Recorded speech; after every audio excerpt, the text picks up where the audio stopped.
What is going on here? The Cooper and Anthony Show. I had this whole conversation with my hairdresser. Okay. The lady that cuts my hair. So, did Cat Williams win the weekend or did Dave Chappelle? Dave Chappelle, for sure. Because Dave Chappelle's video was number one. I mean, I know Cat Williams. The thing with Cat Williams, he has more of a fringe audience. Dave Chappelle is a wider audience. And the reason why he won the weekend is because he upset the most people. Really? You think more than Cat? Yes, I'll tell you why. Because Dave Chappelle went after Lil Nas X, who has a huge fan base. Mm-hmm. You know, and Dave Chappelle a little bit went after the trans people, which he loves to do. You know, he went after handicap a lot of people. Right, he went after the handicap community this time. Right. So I think he ticked off all the boxes, literally ticked off all the boxes, ticked off every single box he could possibly find. And I think the Lil Nas X response was really good. What do you want to be when you grow up, Lil Nas X? And that nigga stood up in front of the whole class. I want to be the gayest nigga that ever lived.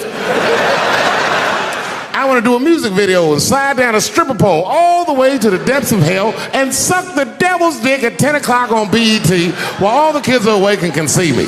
Shockingly, that was the only dream that worked out. Lil Nas responded. He retweeted the Dave Chappelle making fun of him, just that clip, and he said, "You gotta let Call Me By Your Name go. Me and the devil broke up 3 years ago. Y'all acting like children of divorce." Wow. Yeah. And then my favorite thing is his manager, who was there that night at that party. And in the photo, Lil Nas is wearing like a jersey. He's not dressed however Dave Chappelle described him, like he was shining or anything. But Chappelle seems to be engaging him and his managers in conversation. It does not look like it was described, like Lil Nas walked in, walked over to him, said something, and turned his head and went away.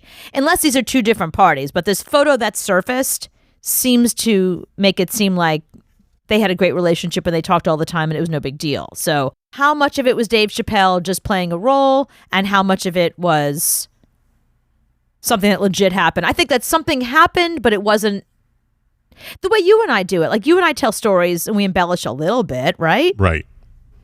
So right, I think it's but we're not on Netflix talking about it in front of millions of people. Right. But you think Cat Williams won the weekend? I think Cat Williams won 2024 5 days into it.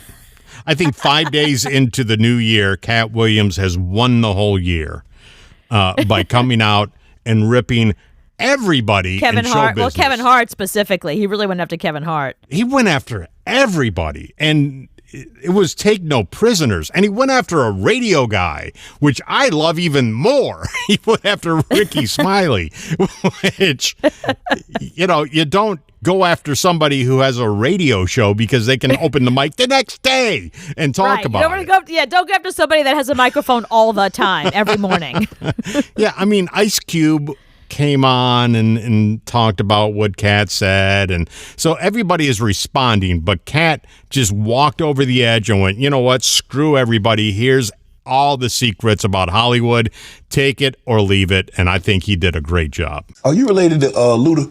No, so there was a crossroads where we were both invited to an Illuminati thing, and it had to be one or the other of us, and decisions had to be made. So it was both of us, we were equal.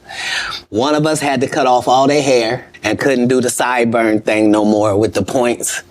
And the next person, they said, was going to get $200 million because they were going to pay him $10 million a movie to do 20 movies. And that's how the conversation happened. One of those persons turned out to be Ludacris, and the other person turned out to be Cat Williams. I used to get hate from people when I would tell them, like, Cat Williams was my favorite comedian. No one's funnier than him. Like, I would tell people, like, American Hustle is the funniest thing you will ever hear in your whole life, or Pimpadelic. Like, some of those specials he did back in the day were just beyond hilarious. He was my favorite. People would be like, he's not that funny. What are you talking about? I always thought he was one of the funniest comics, and people were like, no, there's way funnier people out. Nobody was like, yeah, you're right. And nobody ever agreed with me. So I don't think that he has the ear of America the same way Ricky Gervais does, the same way Dave Chappelle does.